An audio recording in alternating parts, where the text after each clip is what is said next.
গোয়েন্দা হিসাব বলছে এই এক চালানে ইরান যে পরিমাণ রাসায়নিক পেয়েছে তা দিয়ে অন্তত 1 মাস ধরে প্রতিদিন 10 থেকে 30টি ব্যালিস্টিক ক্ষেপণাস্ত্র উৎপাদন করা সম্ভব। এমনকি এই উপকরণ দিয়ে প্রায় 800টি নতুন ব্যালিস্টিক ক্ষেপণাস্ত্র তৈরির সক্ষমতা অর্জন করতে যাচ্ছে তেহরান।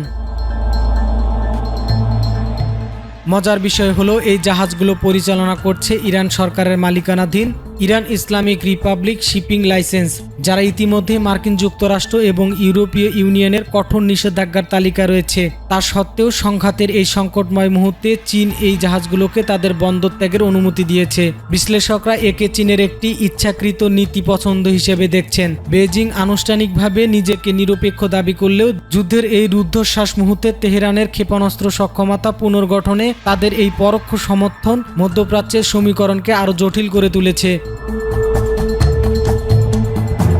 ইরান কেবল তার আকাশসীমা রক্ষা করছে না, বরং আন্তর্জাতিক অবরোধের দেয়াল ভেঙে নিজেদের প্রতিরক্ষা ব্যবস্থাকে এক অপরাজয় স্তরে নিয়ে যাচ্ছে।